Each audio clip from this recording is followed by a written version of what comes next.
Hey, it's Lauren. So today's video is going to be an ice skating vlog, and I just thought I'd start with introducing a little bit of my skating journey. So it's ice skating. I did start out roller skating, and really the reason I'm doing this is to regulate my nervous system. In the past, I've been a lot of other things. I was a professional level dancer, I was a competitive gymnast, only up to level 6. But still, the most I practiced was 12 hours a week, which is nothing compared to people level 10 or elite. But still, it was a lot. I have the training. I also did aerial arts, get in the car, drive somewhere and spend an hour doing something, because the chance of me having an episode or not feeling well enough to complete it or just being a horrible experience was so high. Plus adding the cost, and the fact that I don't drive. So roller skating was something I could just go to the park, walk down, take a couple minutes, put on my skates, just do it for a half hour, and then I just go home. There's no commitment of all the time and then all the disappointment that comes from putting all this time and effort into trying to do something. And so I could do it at my own pace when I could. And even if I was skating, if I was really not feeling well or tired, it was really adaptable to whether my body was tired, whether my mind was tired. If I was tired, I could just do some basics. And also the intensity, I could really adapt the intensity to what I needed. And also there was no coach, no person there, that I felt like was judging or criticizing me. It was just me, just at the basketball court, just had my speaker on. Random people would walk by, maybe watch. But yeah, so I'm doing this to regulate my nervous system. And I do want to start doing more ice skating vlogs. And so I started with quad roller skating. I had my Impalas. And the reason I switched more to ice skating was because pretty much all the inspiration was ice skating. And the only reason I didn't do ice skating before was more practical reasons. I'm not good in the cold. And an ice skating rink, you have to drive there, get there, you have to pay for it. It's cold. It's that commitment of money and time. And I really, really like the idea of going out, because I live in Southern California, so the weather is absolutely gorgeous. So I love to just go out, just a quick 5-minute walk to the park, go to the basketball court, which is basically a skating rink. It even has the lines, which are great for edges and 3 turns and such. And play whatever music I want, pretty much by myself. I live in a suburban area, and just being free and not be in this competitive environment where what you do and how you perform is more important than your emotional well-being and who you are. But it just got to the point where all the inspiration I was watching was ice skating, all the tutorials were ice skating, so I really wanted to try it, and I tried it and I liked it, a lot better, and so I started doing it more. But I didn't want to give up my outdoor roller time, but also I didn't want to keep switching between inlines and quads so that the skills don't transfer very well. So what I did is I discovered off-ice skates. So they have regular inlines, but off-ice skates are inline skates, but they are meant to feel like an ice skate. For example, I have the exact same ice skating boot on my ice skates and my off-ice roller skates. And so the boot feels the same, and the roller skates are meant to feel like an ice skate. Specifically, they have only 3 wheels instead of 4. And they have that slight rocker where it's a little bit like that. So when you're on the middle, the top, I really should learn how a rocker works, but basically it's not flat. I don't know the technical. So it feels more like an ice skate. It's easier to do spins. And then it just has a regular toe stop, which is the pick. The more expensive ones have the actual metal toe stop with a rubber stopper, but these ones were honestly, nothing's in my price range right now, but they were closer to something that seemed more reasonable, because the Edia ones are absurdly expensive, and they're also a little bit much for someone who doesn't even have all their single jobs. So And this video was actually made on New Year's Day, so I think it's going to be really cool to keep making these throughout the year and then see how my progress is. Before we actually get into the footage, I want to kind of explain how the mental health aspect connects to the figure skating. I've got some mental health stuff. Anyone who has listened to any of my music on this channel or any of my explanations know that, and it's been quite severe. I wanted to show you with this vlog how these symptoms kind of interact with my everyday life. And this one specifically is, I guess we're gonna call it the paranoia.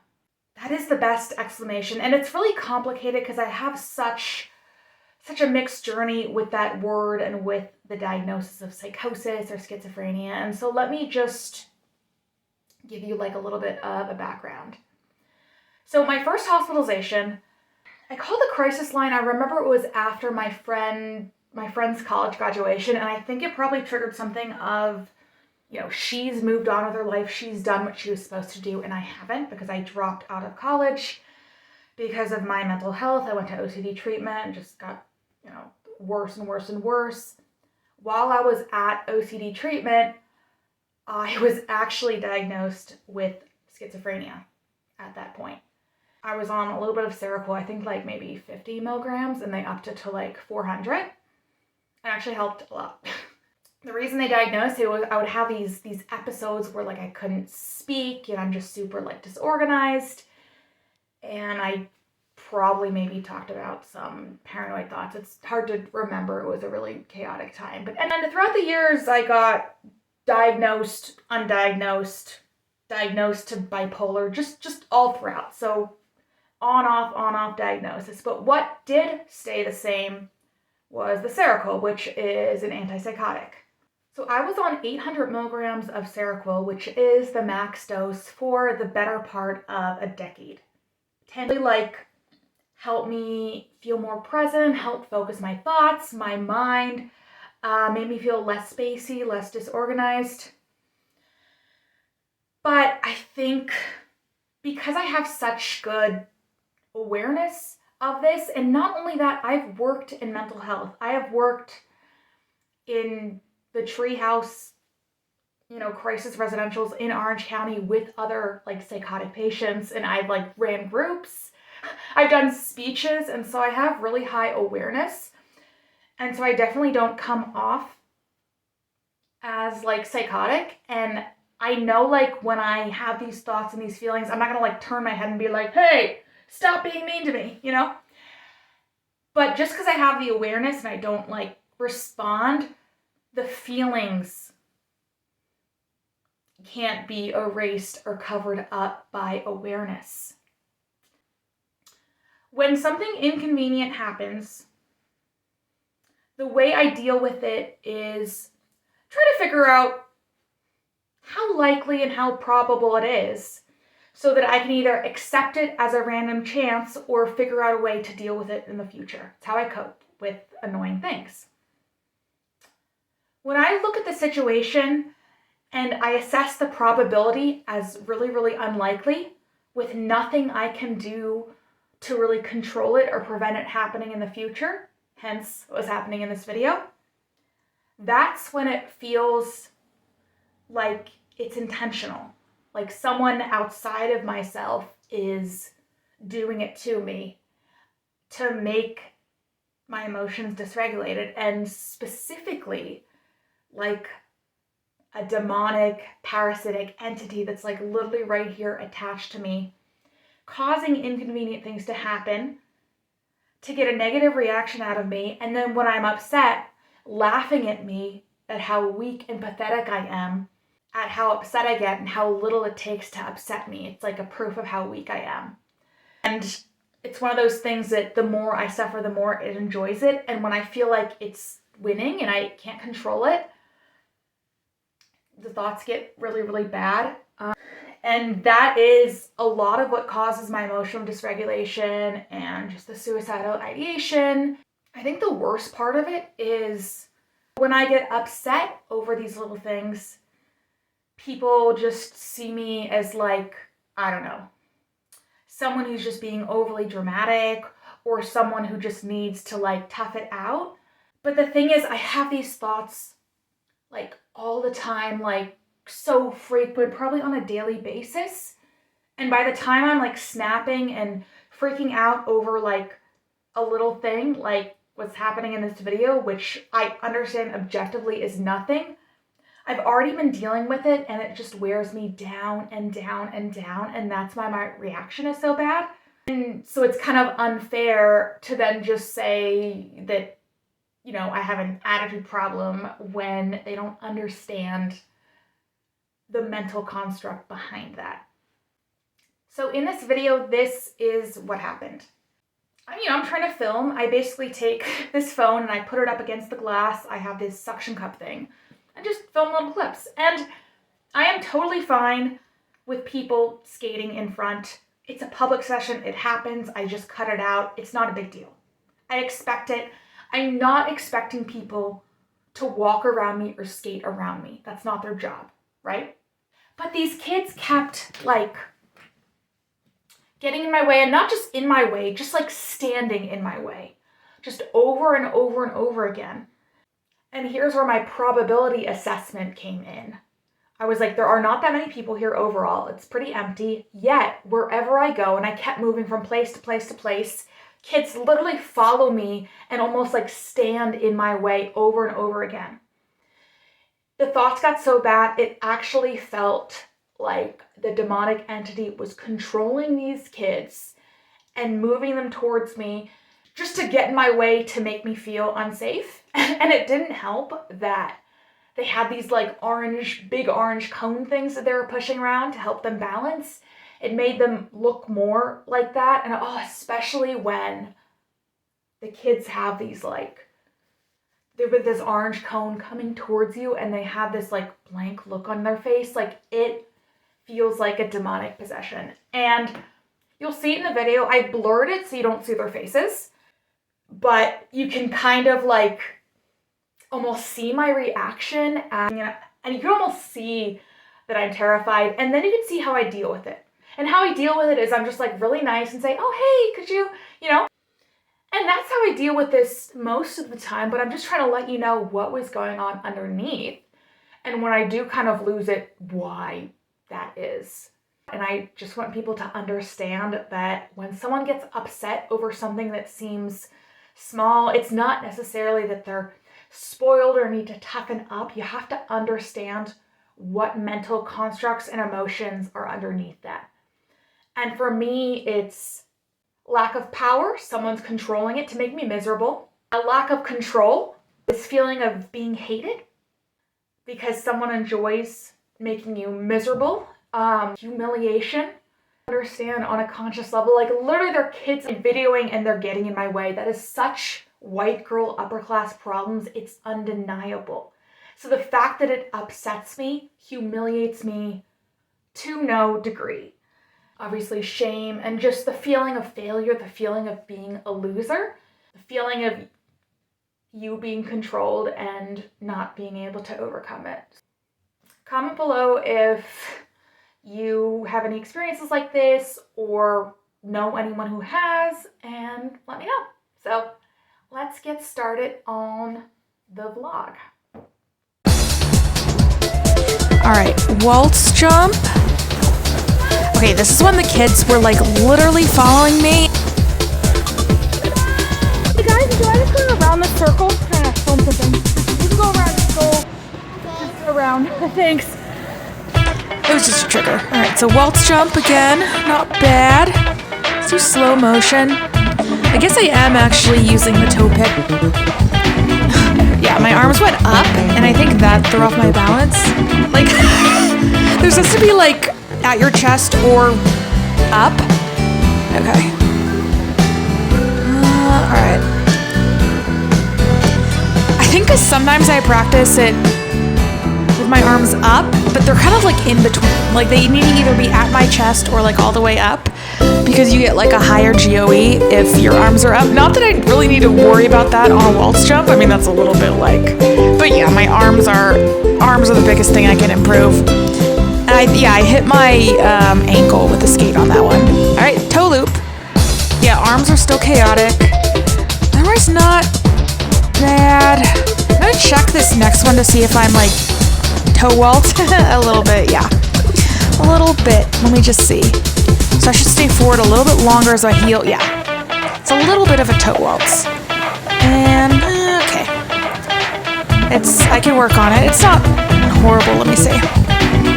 Okay, and then cross. Yeah, I should cross that foot in front and then twist around. And okay, what's this? Okay, this is my Sow Cow entry.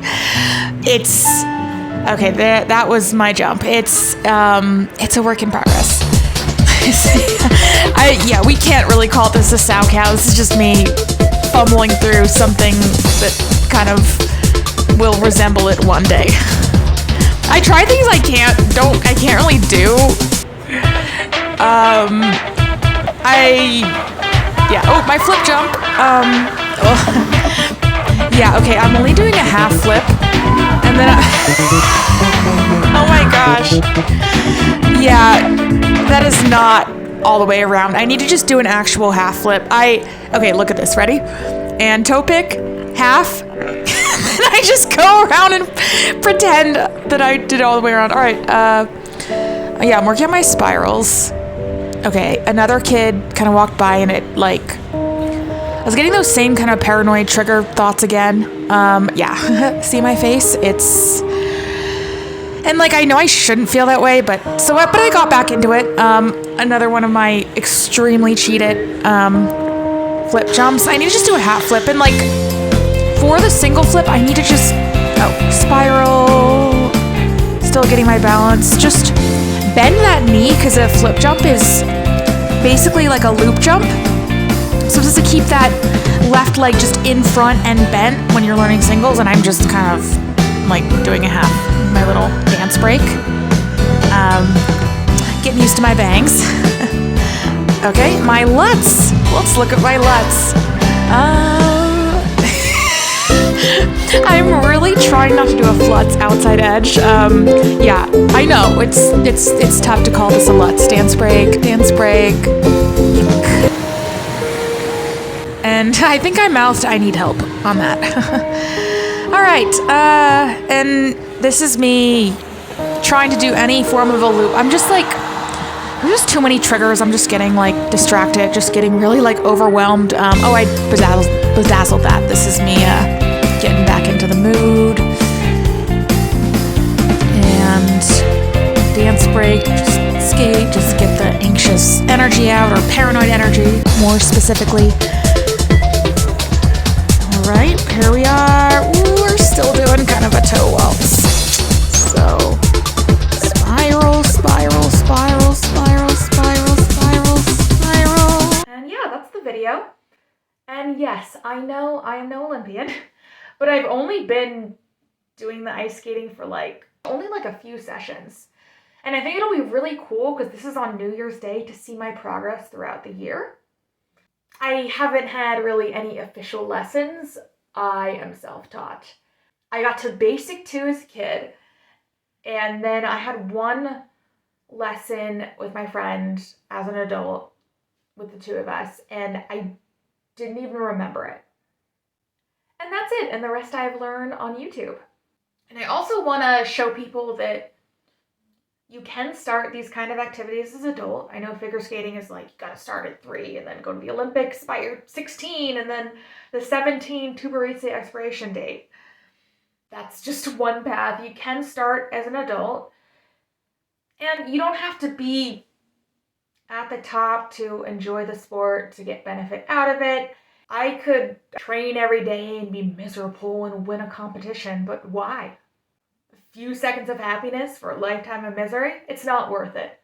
And I want to show people that you can do these kind of sports at any age and without any kind of disordered eating, without any emotional abuse, whether it's towards yourself or from someone else, and see what I can achieve in a mentally healthy environment, because I've never tried that before. So, Thanks so much for watching. Hope you get something out of this. Bye.